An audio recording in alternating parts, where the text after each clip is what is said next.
Order! Order! You are an incorrigible delinquent at times. Behave yourself, man!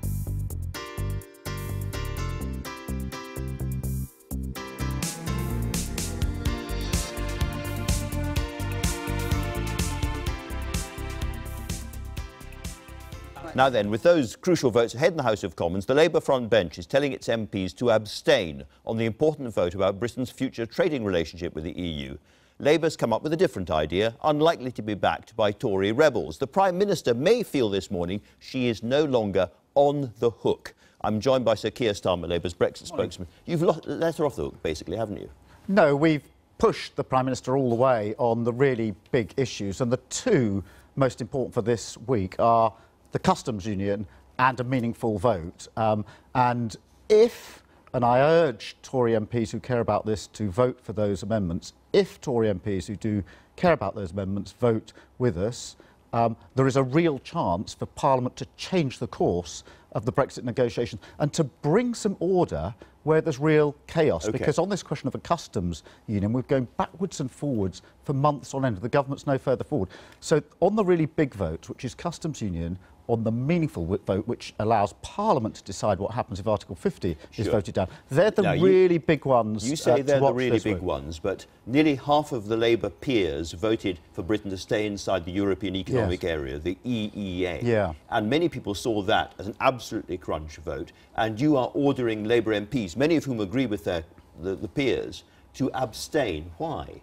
Well, I'm sympathetic to the argument that we need a single market deal. I think a lot of discussion this morning has been about the Northern Ireland border. In order to make good on the solemn commitment that there shouldn't be a hard border in Northern Ireland, you need two things. You need to be in a customs union with the EEA would give you. In a customs... Well, I'll come back to that. You need to be in a customs union with the EU, and you need a single market deal, and that's why we put down the amendment... give you. Which is the amendment... Well, you say that, Andrew, but the EEA is the agreement hatched out in 1992 by Norway, Iceland and Liechtenstein. Yeah. I went to Norway. In fact, if you're in the EEA, you are not in a customs union with the EU. And to test that proposition, because I think this is really important, and you put it to me, to test that proposition, I went to Norway, and then I went to the Norway-Sweden border to see for myself, what does a border, what's an EEA border look like?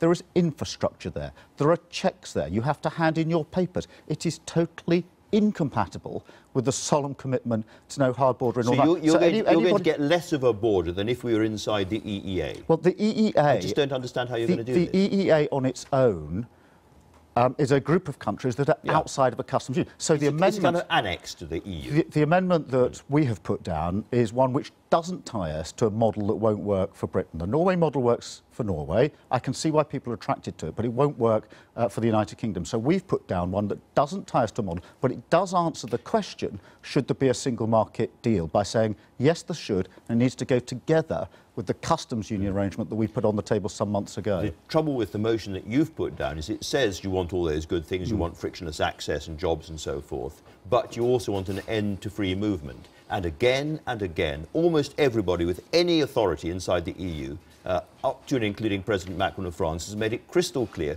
you can't have that. Well, what we say in our amendment is that we recognise there are going to have to be shared regulations and shared institutions. And again, in Northern Ireland, you can't have standards one side of the border that are different to standards the other side of the border. Everybody, I think, knows and understands that. So we're answering that question.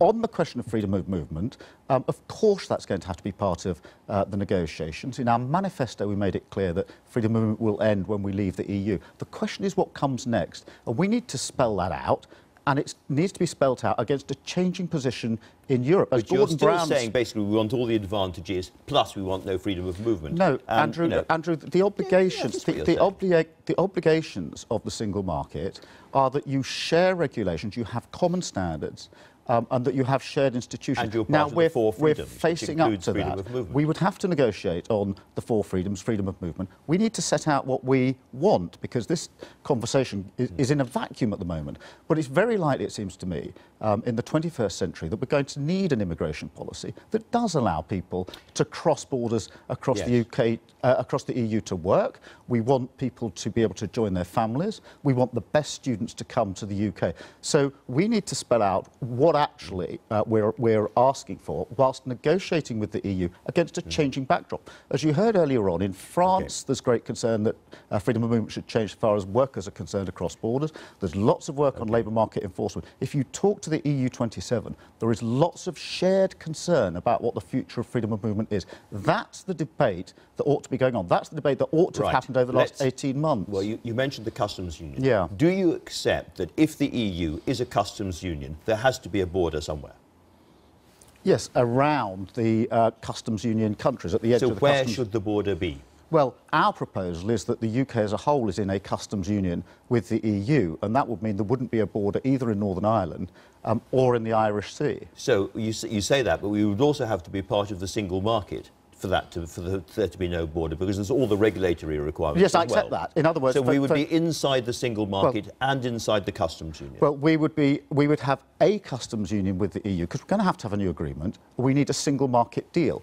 At the moment, both the customs union arrangements and the single market arrangements are hardwired into the membership agreement. We're leaving that. We need to recreate the right agreement for the UK, which will be a new agreement. And that really is, that should have been the focus of what we're discussing. A lot of your own MPs have looked at this as well very, very closely, and they still think that the EEA, this annex agreement, is by far the best way of doing it. Neil Kinnock, former party leader, said this week, not continuing in the EEA would mean endangering, sacrificing thousands of skilled and decently paid good jobs, and with them the life chances of countless families and communities. It would be a serious evasion of duty if Labour did not seize this chance to protect our country from the rock slide of a hard Brexit. Well, I understand the concern that Neil Kinnock and others are expressing, because but you're not responding to it. The chaos, I mean, people are genuinely concerned, more than at any time I can remember in this process, about whether this government is actually capable now of bringing home a deal. Most people are saying to me, we recognise the EEA, the Norway model, isn't actually the right model.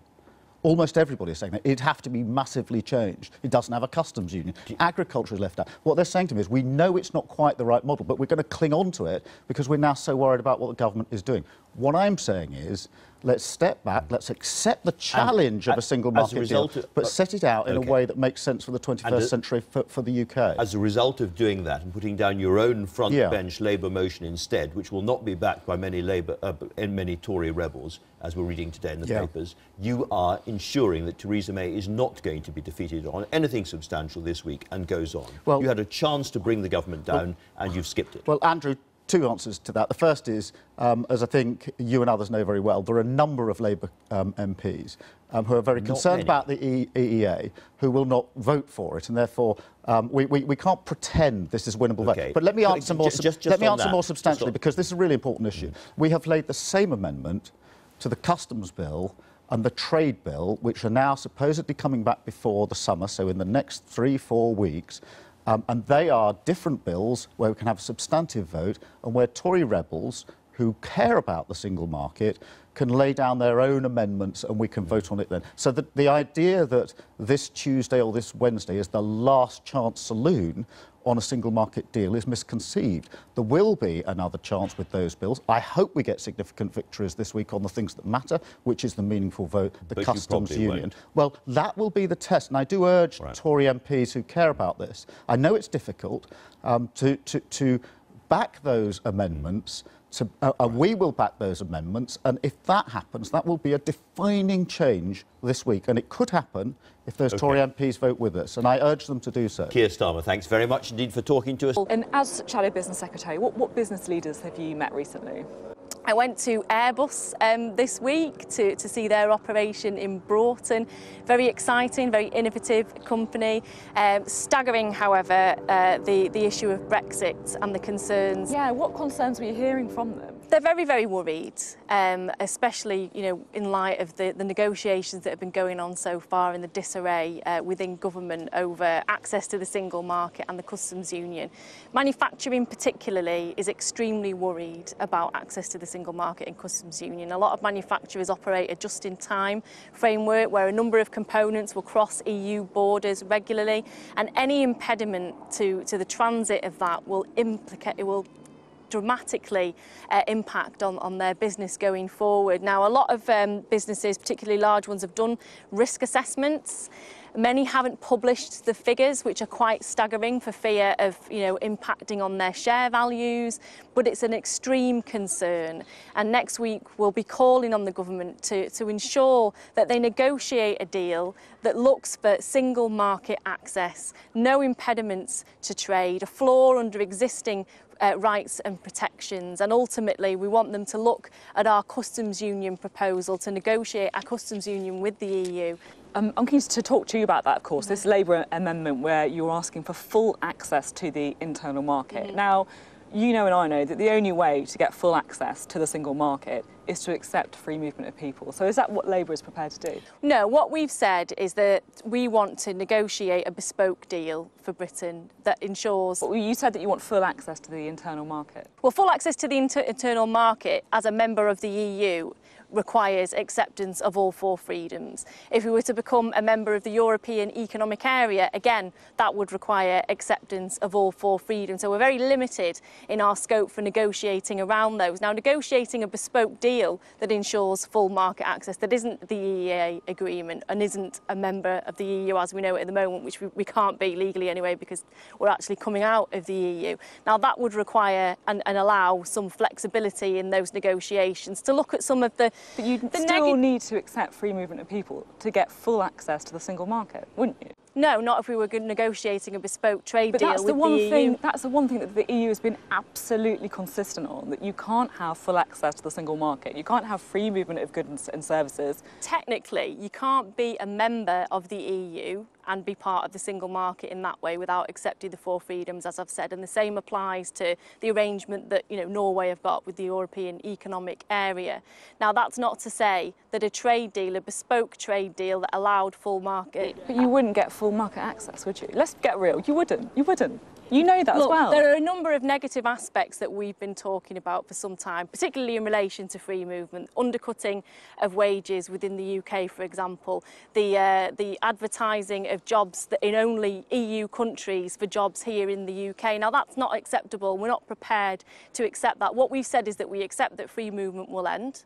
I think people were quite clear in their voting intentions in the referendum about that. But we also want to have a fair and reasonably managed system that allows migration to meet our economic needs and doesn't push us over the edge of a cliff. And that's what our final deal needs to include. But it has to be a bespoke deal and it has to work in our own economic interests. We can't look at the current EU, arrangement because we're not going to be part of that. And we can't look at the European Economic Area because that has its own limitations as well. We need to get the best possible agreement, not just in terms of single market access, but also in terms of a customs union arrangement that prevents a hard border in Northern Ireland and allows for free movement of trade across borders. I just want to go back to this point again, and let's have a look at Michel Barnier and some of the things that he said, the chief Brexit negotiator. In November, you cannot be half in the single market and half out. We can't put an end to the free movement of people while maintaining the free movement of goods, services and capital. Very clear. Again on Friday, the four freedoms are indivisible. I mean, there doesn't seem to be, this isn't a grey area, there seems to be a black and white area. If you want full access to the single market, if you want to have the free movement of goods and services, you have to accept the free movement of people. No, I mean, what's black and white is that if you're a member of the EU... But he doesn't talk about being a member. Well, I'm afraid that there's nothing in statute outside being a member of the EU that would preclude a deal that would allow some flexibility. The EU will just say, OK, that's absolutely fine, we'll go against everything we've ever said and we're going to give you a bespoke trade deal that is the best of all worlds. Well, look, you criticise Boris Johnson for having his cake and eating it, well, but look, it sounds like that. This is a negotiation, and only 12 months ago when we were talking about trying to negotiate a transitional period with the EU, people were saying that we were being absolutely ludicrous and we wanted to have our cake and eat it. We want the best economic deal for Britain and we shouldn't settle for anything less. Now, before you go, there's just one other question that I was quite keen to ask you. You grew up in Old Trafford, literally just across the water from where we're sitting now. Your dad was a dock worker, you worked in a pawn shop when you were younger.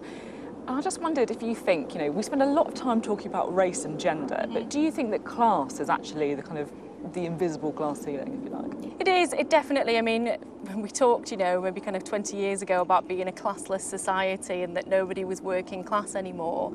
And I think, you know, it's become more difficult for people to define themselves in terms of class. But it's certainly an issue and it's certainly something that I've experienced throughout my whole career. Including in Westminster? Including in Westminster, and it shouldn't be an issue. And, you know, the fact is that, you know, it's far more difficult for people who come from certain economic groups to get on.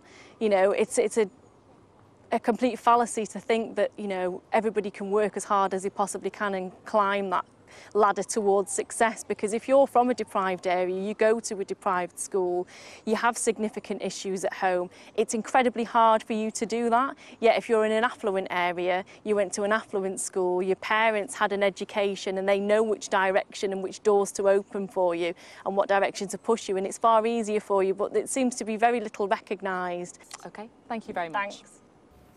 Now, let's turn to Labour's position ahead of those big Brexit votes in the coming week.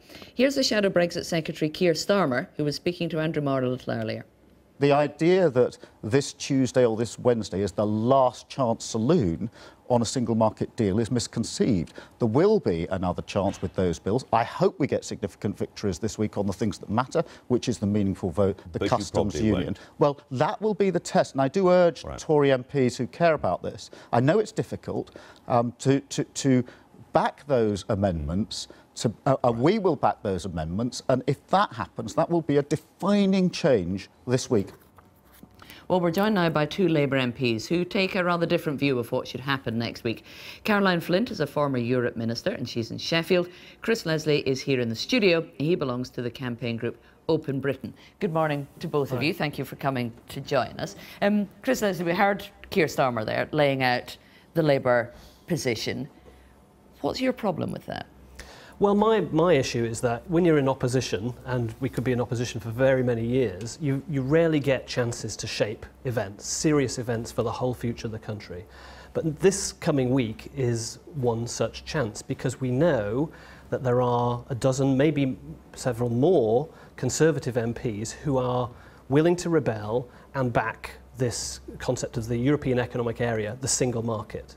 Now, when we've got that within our grasp, I think, as a Labour block of MPs, we would be completely foolish to miss the opportunity both to defeat the Prime Minister and, crucially, avoid a hard Brexit, because avoiding that hard Brexit is the best thing we can do to protect the jobs and the prosperity of our constituents and, by the way, also protect the revenues we need for schools and hospitals and all those things, the austerity that is likely to hit in the decade ahead if we have such a hard Brexit. Caroline, you're giving up the opportunity to defeat the government. Well, it wouldn't be a defeat for the government, it's more like a defeat for the United Kingdom, because the EEA option, the Norway option, is, short of leaving without a deal, is the worst possible deal, because effectively we would become second-class members of the EU, where we have to accept all the rules, all the conditions, but with no votes and no say, and that would include accepting no change to freedom of movement. But the amendment Keir Starmer is putting forward that you agree with calls for shared institutions and full access to the single market. In many ways, it's not that different, really, is it, to EEA membership? What's the sticking point for you? Well, it actually deletes Lord Ali's amendment, which talks about joining the EEA.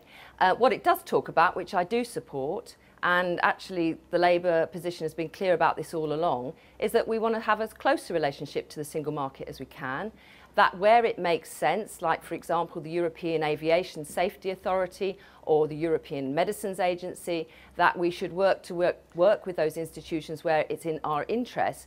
But Labour is very clear, the reason why we are not supporting membership of the single market is because we cannot accept that we will have no say over the issue of freedom of movement in the future.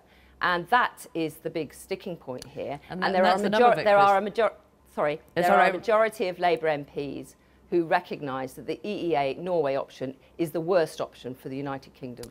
I've got good news for Caroline, because it turns out the EEA, the European Economic Area, which we're partially in, of course, because the EU is part of that, does allow for flexibilities, more flexibility on migration. There's this clause, Article 112, which can be invoked by members of the EEA, which has already in practice allowed more flexibility for some of those members on migration. It also is not just about rule taking. There are rule shaping powers within the EEA as well. Norway's already had that influence over postal directives, been able to veto some of those things, and the House hasn't crashed down as a result. So I think when some of my colleagues, including Caroline, look closely at this opportunity, so a goal is opened up here. We can save the prospect of future austerity hitting our constituents, which, by the way, we would end up sharing responsibility for if we let a hard Brexit take place. And we can begin to steer the negotiating objectives of the government. This is really the chance to do that. If we wait too much longer, the government's going to get too forward into that negotiating process. So this is the golden opportunity. Caroline, EEA membership does allow you a certain amount of freedom on migration policy. Well, I'm pleased to inform Chris that I have looked closely at this. And the truth is that in 1994, when Norway had a vote and people chose not to join the EU, efforts were made to come up with some sort of answer. And for Liechtenstein, which has 37,000 people in its population, for Norway and Iceland, a total altogether of 6 million, an emergency break was allowed on immigration, and that was to deal particularly with Liechtenstein's situation, having a population of over 37,000. Now, it doesn't allow shaping on freedom of movement, and by that I mean the ability for us as a country to have a visa system that allows us to look at what parts of our economy it would be good to have more migrants in, and other parts of our economy in sectors where that is not the case. It is an emergency break provision that is temporary and has never been utilised by any of those countries that I've mentioned, Norway, Iceland or Liechtenstein. It is not an answer to the concerns of the British public over freedom of movement, and it is not an answer to the concerns of the British public over being able to make the rules, and where it suits our interests to work with our European partners in a strong way, but where it doesn't, we can go our own way. I just think we're at the 11th hour now, and when we're in opposition, what we have to do is look across the chamber. Where could there be a majority? And can you imagine a circumstance where, as Labour members of Parliament, where we care about the industries and manufacturing in our patch? I mean, very near to my constituency in the East Midlands, Toyota, big car manufacturing. I was there a couple of weeks ago, 2,500 workforce. They don't have big warehouses. The trucks that come in for all the parts of those cars come in just in time. And if we don't have that arrangement, if we don't have those frictionless borders, not only are we jeopardising the situation in Northern Ireland, but we're jeopardising serious jobs in our communities. I don't want that on my conscience. This is the opportunity we have to shape the future of Brexit. And if we fudge it, if we fluff that opportunity, I don't think we can ever have the right to complain about the job losses or the cuts to come in the future. Caroline, please. Well, of course, people in your constituency, Chris, people in my constituency, since the global economic crash, have suffered from cuts, have suffered from stagnation in wages, have suffered from austerity, all whilst we've been in the European Union. Why make it worse? And I do not hesitate to admit that there are huge challenges ahead of us. But the problem is short of no deal, the EEA Norway option is the worst option, because it doesn't allow us the ability to strike a bespoke deal that suits us, but also a strong relation with the European Union. And I have to say, if Parliament this week supported the EEA option, well, quite frankly, the negotiations could be over in 5 minutes, because Michael Barnier would bite the hand off the UK government to get that deal, because they know that is the best deal for the EU and the worst deal for the UK. Well, there would be many Labour voters would feel very let down if freedom of movement continued, surely, after they had voted to leave the European Union. The vast majority of Labour members, supporters, voters, all the polling shows, I think what poll this weekend, 75% of Labour supporters want to stay in the single market, because they know in their workplaces, this is going to matter. I'm I mean, afraid Caroline is starting to sound a little bit like Jacob Rees-Mogg with the sort of notion that we should almost go for Brexit at all costs. We No, have the I didn't opportunity say that. here. We have the But we'll need opportunity to let here Caroline pick the respond best to that. possible option. Well, I think when you're losing the argument, you go to desperate accusations. I think we are caught in a situation, Sarah, between, quite frankly, hardline Brexiteers and hardline Remainers, many of whom want to overturn the referendum result. They're using mechanisms, they're using language, which really is seeking to undermine the outcome of that referendum. I campaigned for Remain. I campaigned for Remain in what was a Leave seat. That's not an easy thing to do. I think the Remain campaign during the referendum made lots of mistakes because actually it was listening to some of the voices that we're currently hearing to support the EAA and overturn the referendum result. We'll have to leave it there. Thank you very much, both of you, for coming in to discuss that.